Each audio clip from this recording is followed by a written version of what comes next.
Yo, what's going on everybody? It's your boy Naruto Explain here, bringing you guys another Naruto Next Generations discussion. And today, we need to have a serious conversation about the future of Boruto's manga. One of a few conversations we're actually going to have. But for this one, we're so close with the chapter dropping, I wanted to go over 5 characters whose deaths could impact the series the most and why these deaths could actually be needed. I think we can all agree, given how high the stakes are right now, if the story continues on the track where it seems like it might be appearing to go, then Code is gonna have to pull up to Konoha and walk out of there snatching somebody's life faster than Naruto snatching Hinata's panties on their honeymoon. The idea of Code pulling up into Konoha and there not being at least one body left behind on the ground if he has his 10-tailed soldiers with him is gonna be a huge diminishing return situation, and depending on how it's executed, it could either walk Code back as a villain, even though there is some long-term booking clearly at play for his character, it could do some damage. However, while Naruto as a franchise is certainly no stranger to killing off characters, even characters who rank very high in Japanese popularity polls, I think Boruto's manga is working with less bullets in the chamber here, and we need to discuss that before we go over the top 5 characters who should be on the table of getting killed off. Boruto Uzumaki is not Naruto Zamaki, and while it is refreshing,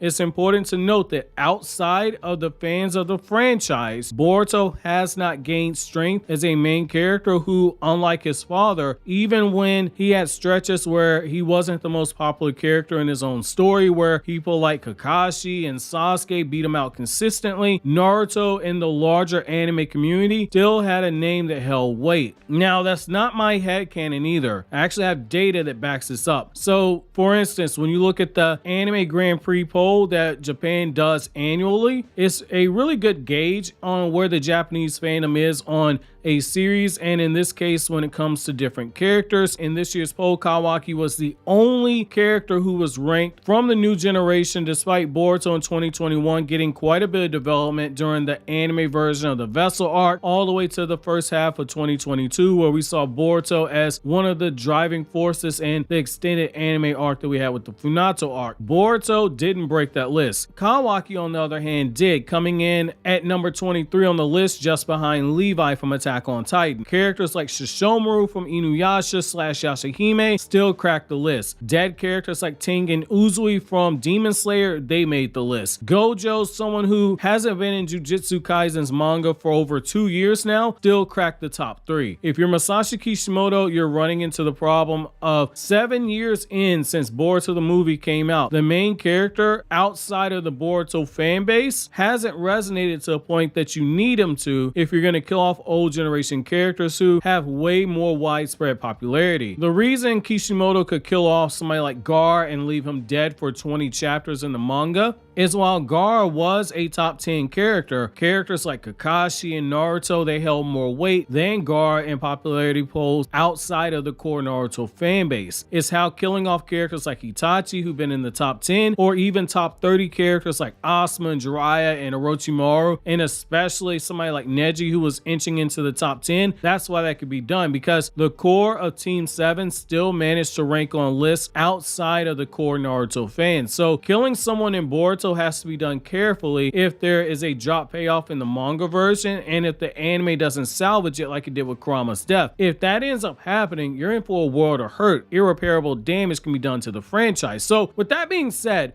who are the top 5 characters Boruto should consider killing? Well, starting things off with number 5, I think Hinata is a very safe option. Narratively, she has enough going on here that it can be justified, and since we're still in part 1 of Boruto, a story of father and son, her death can actually be the catalyst for the growth of the 2 co-main characters of Boruto part 1, which by Boruto's own admission are himself and Naruto. For Naruto, we saw how he wasn't able to hold it together as Hokage or as a father when his son died before his eyes. Naruto was in a fragile space and mentally he was breaking down to the point where Shikamaru was getting worried. Losing the mother of his child right now during a time where he's not strong enough as Hokage would absolutely shatter Naruto, and it will further build on the line in the anime where Naruto admitted without Kurama his status as Hokage might be in question now. For Boruto, it makes returning home from the mission that he currently has with Sarada that much more heartbreaking, because he's going to keep his promise to return home safe to his mother only to find her dead body. If she does end up dying fighting to protect Himawari or refusing using to say where Boruto's gone to. It gives Boruto as a character a huge loss that might do something to make him more of a likable character in the eyes of fans who've given up on him. It could also be the determining factor into determining whether or not Himawari becomes a ninja. In the anime, while she does attend the academy, she hasn't declared if she's going to become a genin or if she's going to continue with her general studies yet, which lines up with the manga. Having her ask Hinata if Himawari became a ninja would it make Hinata worry all the more. The idea of her mother dying to protect her can either make Himawari close up into a shell, or it can make her continue her mother's legacy as a ninja, being inspired by her death. Also, if you have Code kill Hinata or his 10-tailed soldiers do it, it gets Code a lot of heat in the process, and it makes fans view him as both a prominent threat to the story, and it also gives you a invested interest in his downfall outside of Code bad guy, Boruto good guy beat bad guy. That gives you something more than the same cookie cutter bullshit most shonen fans are used to. Now, coming in at number 4, we have Shikamaru, and this one I do think there is a possibility for this to happen. Look, Code has Shikamaru on his list of characters to kill right now, and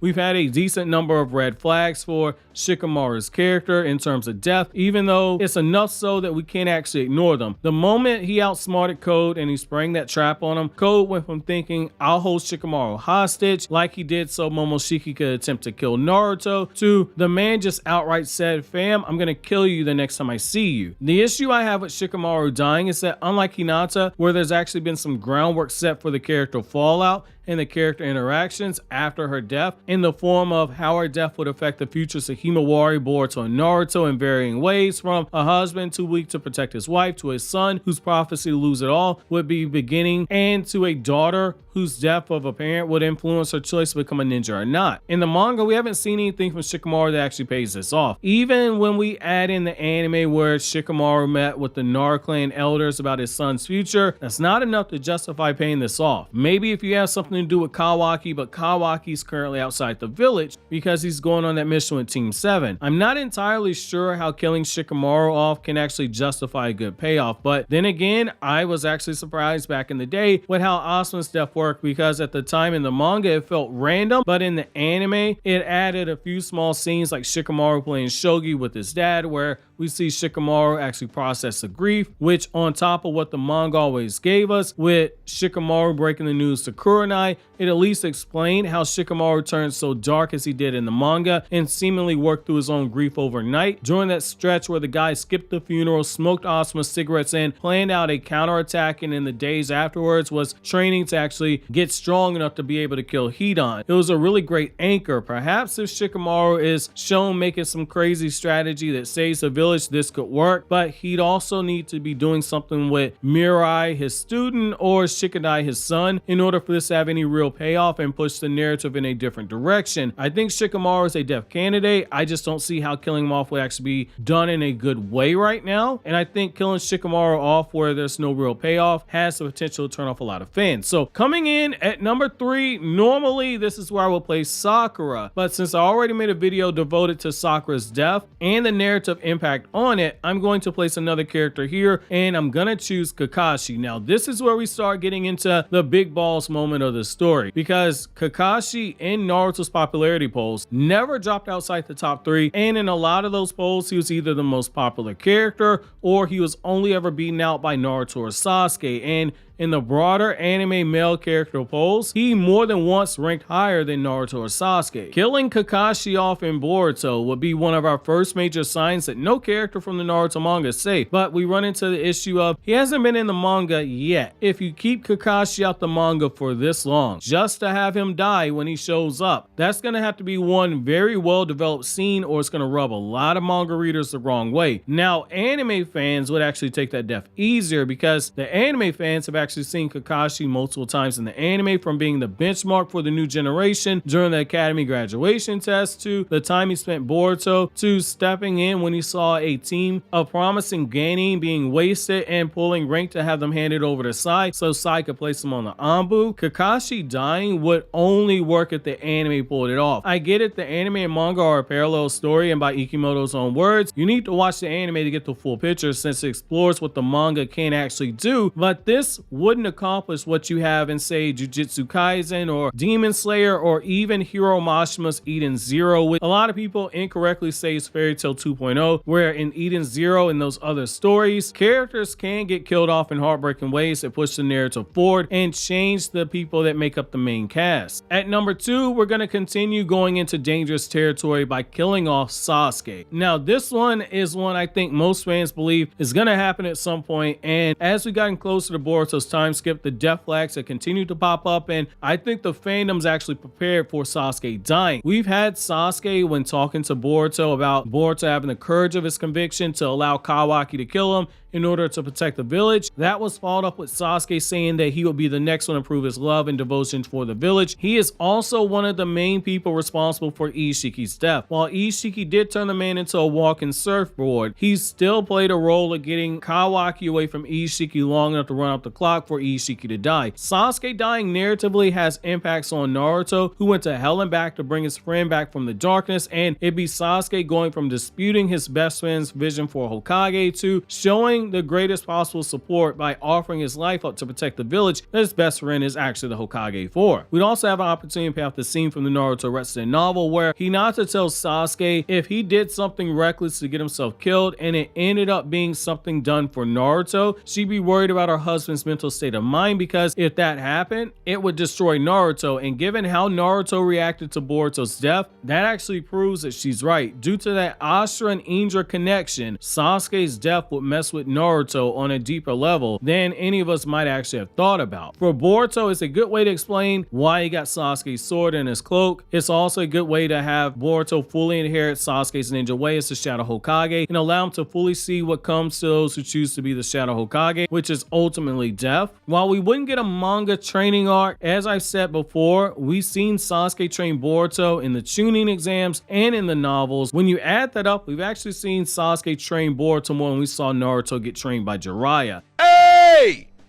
Hey! What we talking about here? In Naruto's manga, after we got past part 1, we didn't see a whole lot with Naruto and Jiraiya. It was just small flashes, like learning how to break Genjutsu in chapter 259. And then we very briefly see Naruto trying to learn how to use the Nine Tails chakra while being watched by Jiraiya. And that was only a few panels. Between the Chunin exams and the Momoshiki arc and the lightning release training and Sasuke talking to Boruto about what it means to be a shinobi and what the future of the shinobi is actually going to look like in the novels, we've actually checked off that box right there. Boruto has what he needs as a shinobi from under Sasuke. However, Sasuke isn't just a legacy character, he's one of the legacy characters. He's actually more of a legacy character than Kakashi. If Boruto Uzumaki was more popular outside the Boruto community, I'd say roll the dice on it right now. Give Sasuke his big moment like Naruto had versus Ishiki, where there was an overwhelming threat where you just didn't see a feasible way for someone to actually win, and then give Sasuke a backdoor way to hold off the enemy in exchange for his life. That's something that can work. Matter of fact, you could pull an Attack on Titan without going into spoilers. Before a popular character is seemingly about to die towards the end of the manga, they see a bunch of characters who died right before them, and they have their moment of interaction with those ghosts. Let Sasuke see his parents, or let Sasuke see Itachi, and have Sasuke die in his daughter or his wife's arms. That's a poetic ending, and I don't think anybody would be mad if something like that happened. Finally, at number 1, we touched the most seemingly untouchable Naruto Zamaki. Look, killing Naruto off is one of those things where it's sure to raise eyebrows at everyone, even people who don't follow Boruto's story. Just like with Kurama dying when the manga chapter dropped, and then when the anime episodes dropped, the same with Sasuke losing the Rinnegan. That brings in a lot of attention, but here lies the problem. Part of why Boruto is disliked by quite a few fans is the first impressions are everything, and for a lot of fans, the anime was their first impression of Boruto. Why is beyond me, but you guys know I prefer manga over anime. So getting back to it though, the anime writing staff did a little too good of a job by making Boruto a brat. Even though he grew out of that phase, something that people such as myself point to, you're basically asking anime viewers, hey, sit through over 100 episodes to see him dig himself out of that hole of being a disrespectful brat who doesn't fully understand his father's role. With with how short of an attention span modern day anime fans have, I don't know if that's going to be the best choice. However, the only way Naruto's death works is if the manga does the bare minimum like it did with Kurama's death in terms of executing off of a very well written build up, and then the anime just knocks it out the park and makes everybody cry. However, this is the issue we run into right here. Ishiki was worthy enough to kill Naruto.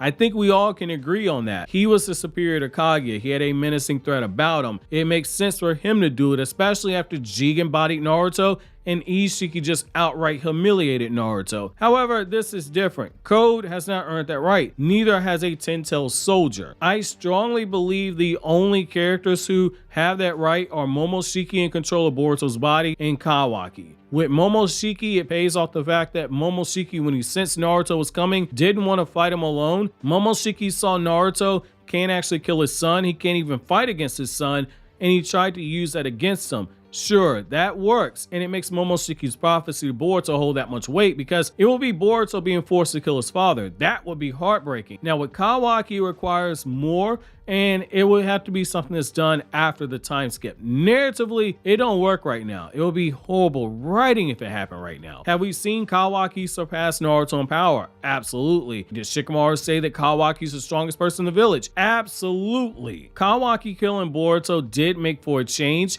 even if Naruto didn't bring down the hammer on him. But we're seeing a shift to a more radical version of Kawaki. Any moment where Kawaki turns on Naruto is going to hurt because we as readers know just how much that betrayal is going to be, because we know how much Naruto gave up for Kawaki. To see Kawaki turn on him, it becomes one of the biggest betrayals in anime. This has the potential to be what the major death in Eden Zero was, where a member of the main cast died protecting everybody else and was killed by a very familiar face. It has the same energy as the Wizard King versus Patry inside of William's body, only this time the death will be for keeps. It will be a very similar thing like what happened in Jujutsu Kaisen, where the mangaka had the balls to remove Gojo from the story for 2 years and leave us in limbo about how that situation be resolved. And the only way this works is if the story has high quality in terms of conflict and the foot stays on the gas for a significant period of time and the content really resonates with readers. There's something to the intrigue fans have about Naruto's death. While the hardcore fans like, oh my god, I'll stop reading,